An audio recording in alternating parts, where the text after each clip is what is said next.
Diffraction et l'œil. Les cellules en forme de cône de la rétine ont un diamètre petit d égale 2,5 micromètres. L'œil moyen a une profondeur grande d égale 17 mm. Deux points A et B sont séparés si leurs images respectives se forment sur deux cellules non voisines. 1. Quelle est la valeur minimale, alpha minimale, de l'angle alpha pour que A et B soient séparés par l'œil? 2. La pupille de l'œil se comporte comme un trou de diamètre A égale 4 mm. L'image d'un point A donné par l'œil n'est pas un point A', mais une tache circulaire de centre A' à cause de diffraction de la lumière de longueur d'onde lambda. On donne l'écart angulaire de diffraction dans ce cas, θ égale 1,22 fois lambda sur A et lambda égale 550 nanomètres. A. Calcule le diamètre grand L de la tâche centrale de diffraction pour les images de A et de B. B comparé aux dimensions des cellules. 1. Quelle est la valeur minimale, alpha minimale de l'angle alpha pour que A et B soient séparés par l'œil? 1. La valeur minimale de alpha.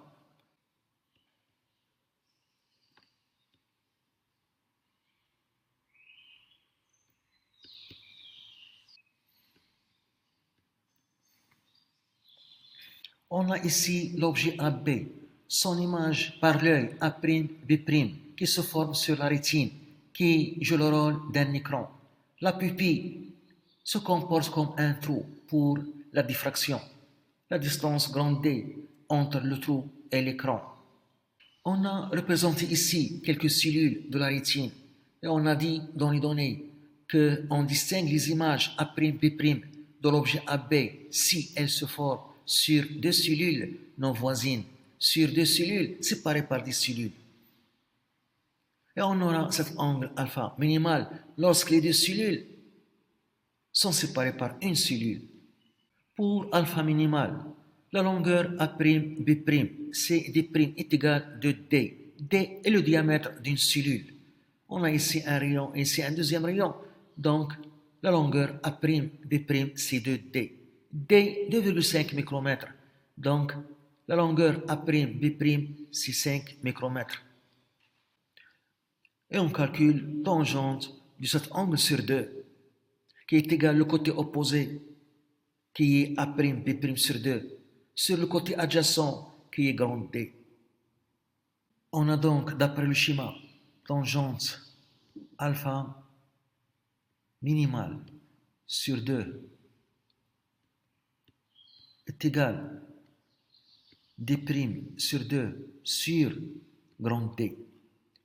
D', c'est 2 fois petit d, qui est égal à 2,5 micromètres sur 2 sur grand D est égal petit d sur grand D. Et puisque grand D est beaucoup supérieur à la distance petit d, grand D en millimètres, petit d en micromètres, donc l'angle alpha minimal sur 2 est petit. Dans ces conditions, on peut écrire tangente alpha minimal sur 2 presque est égal alpha minimal sur 2 en radians.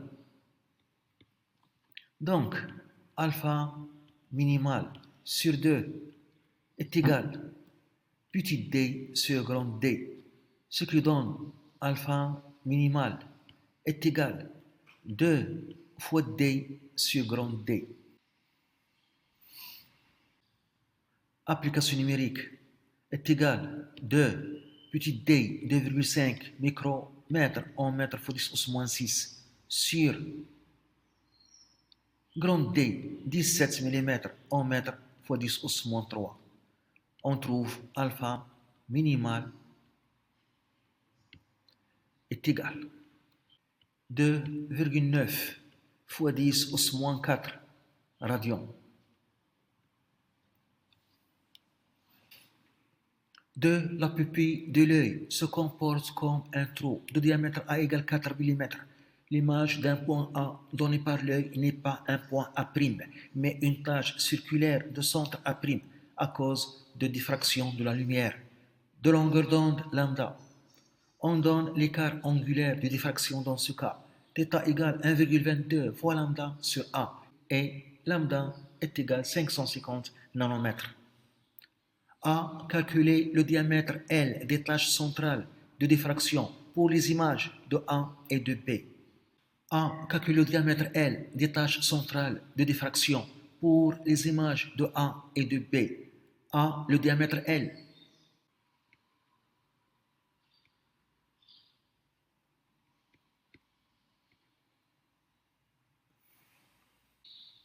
À cause de diffraction, on obtient une tache et non pas un point, comme image. La même chose pour l'autre rayon lumineux. La même chose pour l'autre rayon lumineux. Se diffracte. On a ici l'angle de diffraction, θ. Et sur la rétine, on obtient une tache comme image et non pas un point B'. Une tache de diamètre grand L qu'on cherche.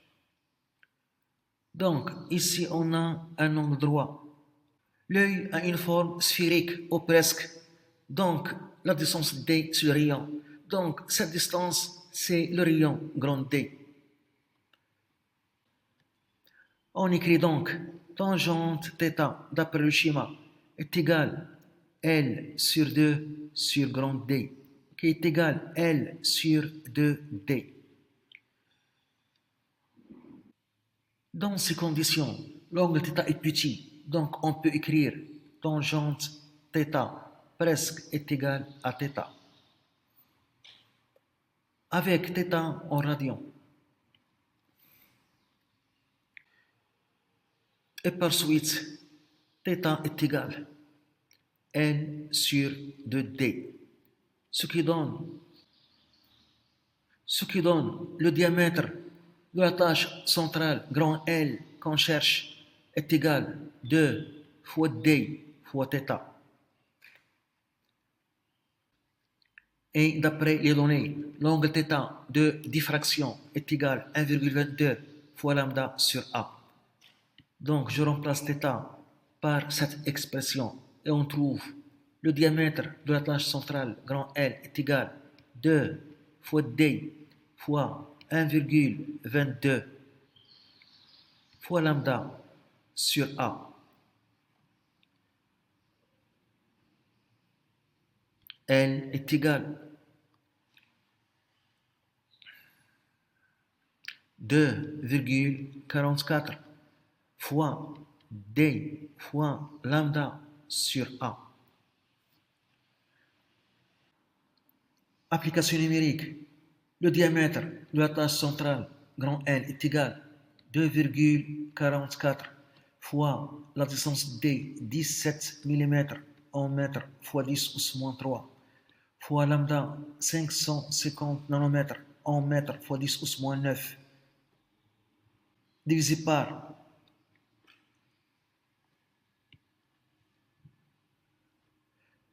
4 mm en mètres fois 10 pouces moins 3 L égale. On trouve 5,7 fois 10 pouces moins 6 mètres, qui est égal à 5,7 micromètres. B comparé aux dimensions des cellules. B comparaison.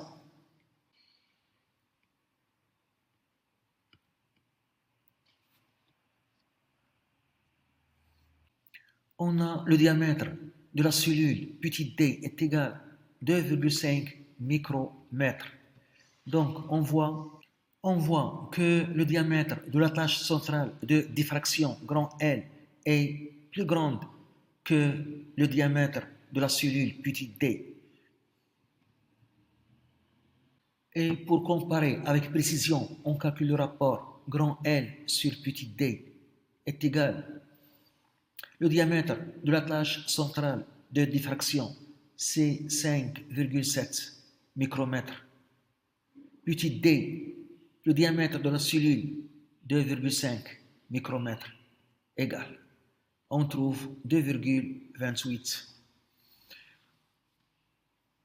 Donc, la tâche centrale de diffraction occupe environ 2 cellules. La tâche centrale occupe environ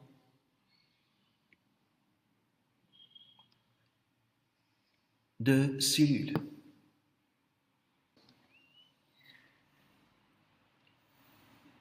Donc, les deux tâches ne se chevauchent pas.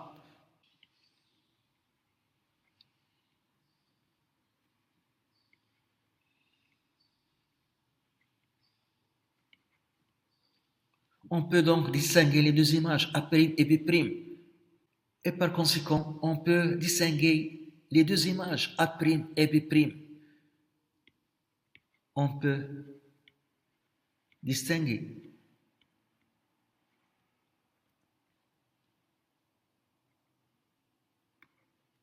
les deux images A' et B'.